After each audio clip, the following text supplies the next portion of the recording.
The Doctor was a feisty Time Lord who had gotten into many scrapes with many dangerous creatures throughout his first 2 incarnations. Notable encounters the Doctor had had with such fearful monsters include fascist mutants and enemy of the mechanoids, the Daleks, countless victories against the dreaded Cybermen on their quest to conquer the cosmos, both confrontations with the Great Intelligence, and the defeats of the dastardly Ice Riders.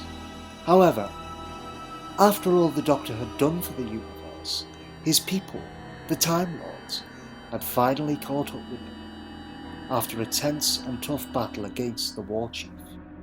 Standing trial in the Supreme Court of the Time Lords, the Doctor knew that this incarnation's time, the Time Lords swiftly sentenced the Doctor to exile, along with forcing his cells to rewrite and to become a new man through regeneration, was definitely up, and the deletion of some essential knowledge about his time capsule, on the allegation, which was quickly proven with multiple pieces of evidence, that the Doctor had broken the first law of Time Lord society that prohibits the interference of other peoples or planets.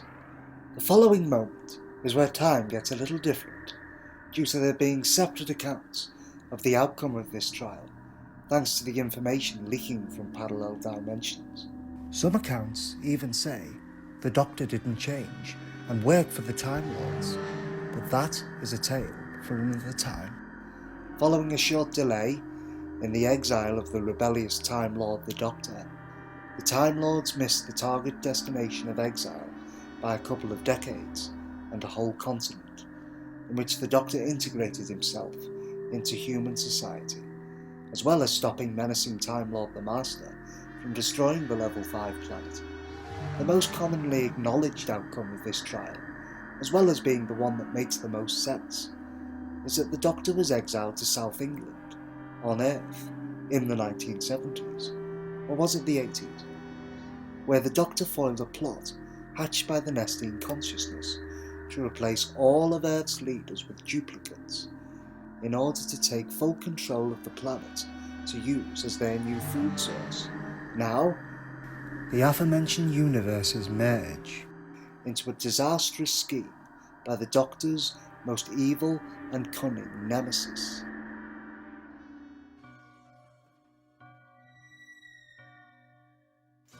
This is a recorded message from the TARDIS computer banks. You've entered the room of memories. I am the Doctor. I'm the Doctor. I'm the Doctor. I'm the Doctor. I'm the Doctor. I'm the Doctor. I'm the Doctor. I'm the Doctor. I have lived thousands and thousands of years and faced deadly adversaries. I've had 14 faces, past, present and future. But 14 is not all. There are more than I know. More Doctors. More than I will ever be able to count. But the real question still stands. Doctor Who?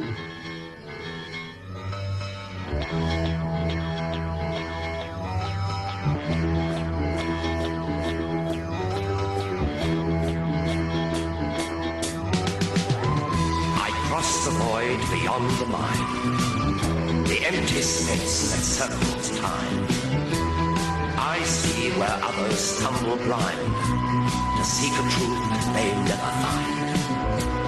Eternal wisdom is my guide. I am the Doctor. Through cosmic waste the TARDIS flies to taste the secret source of life. A present science can't deny exists within, outside, behind the latitude of human mind. Meanwhile, in an unbound universe, "These shoes don't fit," an elderly-looking man said, as he walked through a woodland area, trampling on thin blades of grass and twigs. "Why didn't you say so before we left Mongolia, Doctor?" another man chuckled. "Well, I've only just realised, Brigadier. It takes a lot of time to notice things like this, after regeneration, I think." The pair continued walking. The Doctor tugged at his baggy clothes that his predecessor was wearing. "I think it's best that I go and find some new clothing. Don't you think, Brigadier?" "Well, if you must, Doctor. This place is rather dull anyway." The pair of bumbling old men trotted back to the police box and entered it. The control room was quite bright, with lots of little lights flickering and pulsing on the main console. The central column was slowly moving up and down. The elderly-looking man approached one of the panels and clasped his hands onto the bottom edge of it. He swiftly reached into his breast pocket to retrieve a handkerchief, which he proceeded to dab on the sides of his forehead. "Brigadier, what does the space-time visualizer show?" the man asked.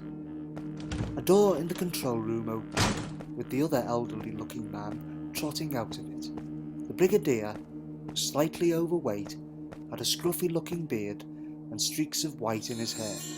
He wore a large beige overcoat and a tie, something you'd expect Lieutenant Columbo to wear. The Brigadier spoke up and asked, "What did you say, Doctor?" The Doctor, with a slight hint of annoyance, replied, "I asked, Brigadier, what the space-time visualizer shows, since I am rather busy with this control panel." Alistair looked at the Doctor and quickly turned to the monitor and nodded, finding the reading at the bottom of it. "Now then, Doctor, the space-time visualizer reads UNI..." Alistair was abruptly cut off by the violent shaking of the control room. The lights that shone from the roundholes began to flicker, and the control column was moving much more quickly than usual. "Hold on to something, Alistair," the Doctor ordered, clasping to the sides of the console. Alistair crouched and grabbed hold of the wall and shouted, "What in the blazes is going on?" "Well, Brigadier," the Doctor stared at the spectrum of colours drowning the scanner's field of view. "We appear to have been caught in a time corridor." He began pressing away at various controls. The battered police box swirled through streaks of colour in the starfield, appearing to be going out of control. "Doctor, the scanner shows we're heading for Unit HQ, but the date keeps fluctuating." The Brigadier and the Doctor both had a firm grip on the console as lights pulsed and the room shook violently. "I wonder if we'll bump into your good friend, Colonel Biscombe Wood, Brigadier," the Doctor chuckled as he swiped away at various controls. It was a peaceful day.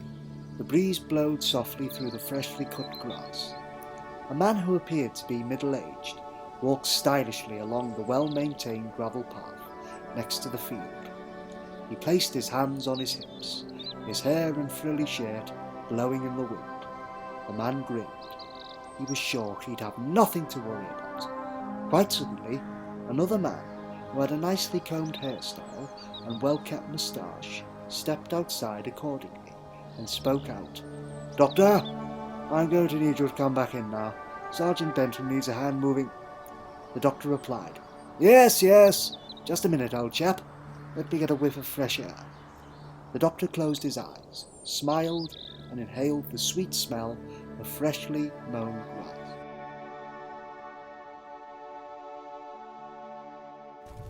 Meanwhile, in the unbound Doctor's TARDIS, he is trying to hold on to the console. The time tunnel is dictating when the Doctor should land, but he was trying to get the old girl to resist. "This is going to be rather difficult," the Doctor stated, as the Brigadier rolled his eyes as he stumbled around the ship. The Doctor was flicking every lever he set his eyes upon. "What is a time tunnel?" the Brigadier asked the Doctor with a confused glare. A glare the Doctor was ever so used to, he thought to himself. "Well, it is difficult to explain, but the tunnel interfering with our ship is not your ordinary time tunnel. In all honesty, I have no clue where or when it is taking us," the Doctor shouted as the ship began to tremble again. The cloister bells began to bellow as the Doctor continued to rush around the main console. He presses a button and the ship stops. "Ah, I see you've taken control of your ship. Makes a change." The Brigadier almost laughs, but the Doctor looks concerned. "Whatever is controlling my ship isn't me. I feel a presence far more powerful than you or I." The Doctor looks more worried than the Brigadier was used to. "But it has stopped us within this mysterious tunnel for a reason. We aren't at the destination yet." The Doctor looks at the scanner They can see nothing but the tunnel they are in, to no avail, not to the Doctor's surprise. Whatever has trapped us here wants to stay hidden. He looks around once again. The Brigadier is just looking round the ship. So what you are saying is that we are up against a force that is hidden from us, and we have absolutely no clue when or where your damn ship is taking us, the Brigadier responds. Well, yes, the Doctor replies. Then we will just have to look for clues on who the formidable foe is before they let us free, eh, Doctor? The Brigadier insists, leaping to his feet and picking up the books from off the floor. The Doctor admires his optimism, but dreads whatever it is that's keeping his ship in this tunnel, and furthermore, dreads the destination. Meanwhile, on the third Doctor's Earth, he and the Brigadier are now in Unit HQ. Both are tired, after helping Sergeant Benton move a grandfather clock. The Brigadier is bored, while the third Doctor is working on some sort of contraption, as he always does. That, or some sort of science experiment that not even the most intelligent of intellectuals could possibly understand. And the Brigadier has had the privilege of watching one try with Professor Shaun. The Doctor's phone rings, and the Brigadier looks as the Doctor shamelessly ignores it to focus on this project of his. The Brigadier then takes it into his own hands and grabs the phone, while the Doctor's experiment blows up in his face, releasing a cloud of ash that covers him. The Brigadier can't help but laugh, but the laugh suddenly turns into a frown when he hears who is on the other end of the phone. I am here to give my old friend a message, the voice states, and the Brigadier passes the phone to the Doctor. The voice was that of the Master, a frequent pain in the backside to the Doctor. I take it from your silence that the Doctor is now on the phone. Ah, well, I have called to give you a token of my gratitude for giving me such a comfortable prison, the Master states, and the Doctor sighs. So what is this gratitude of yours? It always tends to be trouble when it comes to your gratitude, the Doctor confidently responds, and the Master lets out a small laugh. Oh, well, my dear Doctor, I'm here to give you a warning. If anybody is going to destroy you, it will be me, as you know. The Doctor laughs in response, once again at the sheer thought, and the Master continues. There is a plan in motion, a plan that will destroy you. One that is happening around you as we speak. The Doctor shudders. Now we don't have much time, but the Emperor is sending his army to you as we speak, and you need to find the transmet beacon and destroy it. The Master pleads. The Doctor wonders who the Emperor is, and whether he should believe the Master. Without taking any moment for granted, the Doctor and the Brigadier spring into action. There is always one easy way to find the transmat beam, the Doctor states to the Brigadier's confusion. Whatever you need, I shall send men to the Black Archive, the Brigadier responds. I will need a tracking device for these specific signals. You think you can deliver? The Doctor ponders with the Brigadier, taking the list and shrugging. He hands it to one of the soldiers and orders them to look for it. Hopefully we won't need it, the Doctor stated as they walked out of the door into the gardens. In the far future and far past, there is a ship called the Needle, a TARDIS, that once belonged to a Time Lord called Savar, but now is under new management. It was abandoned long ago, at one end of the universe. Within it are multiple shadowed tanks, and behind them is a throne with a shadowed figure sitting in it. If you attack there, then you will catch them off guard. The more chaos caused is necessary to my plan. The mysterious figure states with gravitas. He clicks his fingers and a gateway opens behind him. I'll divert the Doctor from the other universe's TARDIS towards that location there. We do not follow the orders of a Time Lord! You dare disobey me? I am the Emperor and my name is known across the multiverse. You shall obey me. You attack when I order. We obey.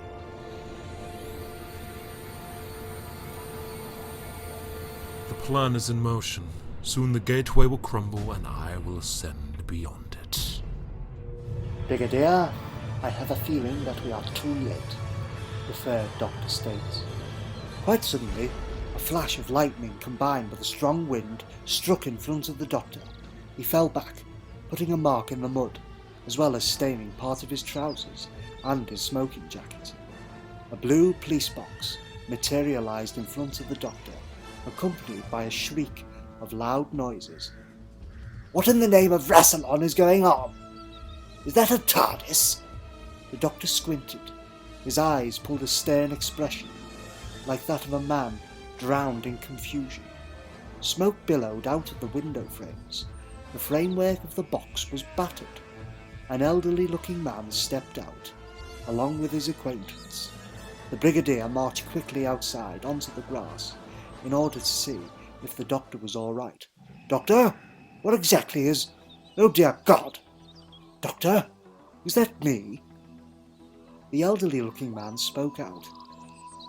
It seems, Brigadier, that we've gone into your past.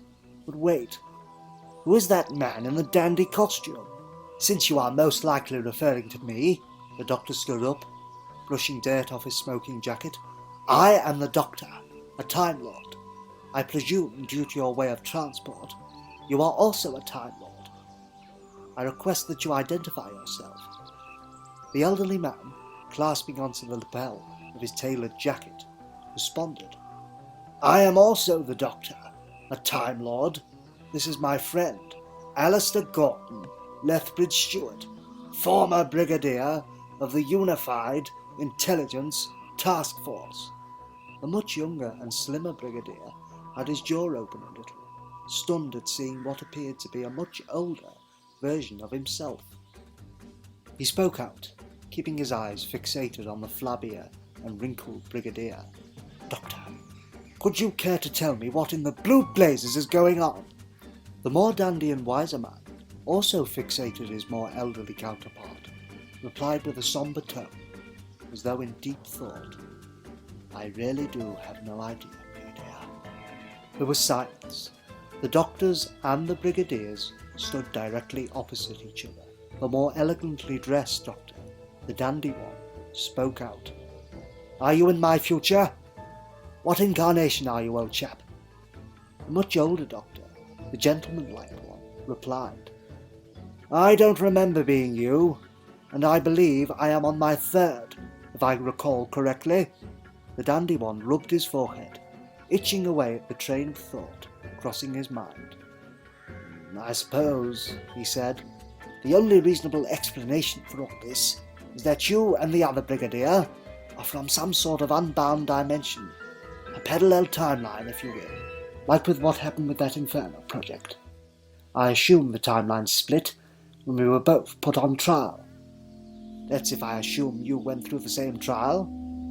The gentleman tilted his posture forward and said, Yes, I went through the same trial not too long ago. Bit of a nuisance. Managed to fix my TARDIS, though. The dandy one's expression abruptly changed into a much more curious one at the thought of also being able to fix his TARDIS. I don't suppose you could tell me how... The dandy one was interrupted by a bright, pulsating light that shattered into the appearance of a rupture. A group of shapes, 5'6" high, were formed, each one looking like a mixture of a large pepper pot and plunger. Both the dandy and the gentleman instinctively morphed into their heroic poses and shared an inquisitive look. The dandy one bolted out, Daleks, as the shapes began to fully come out into view. Their plungers stretched outwards, their eye stalks jolted up and down, their domes swiveled left to right, their pupils enlarged, and their tank-like shells moved slowly forward as they began to cry in a shrieking voice, Exterminate! Exterminate! My voyage dissects the course of time. Who knows, you say? But are you right? Who searches deep to find the light that glows so darkly in the night? For that point, I guide my fleet. As fingers move to end mankind, metallic teeth begin their grind. With sword of truth, I turn to fight the satanic powers of the night. Is your faith before your mind? Know me, am I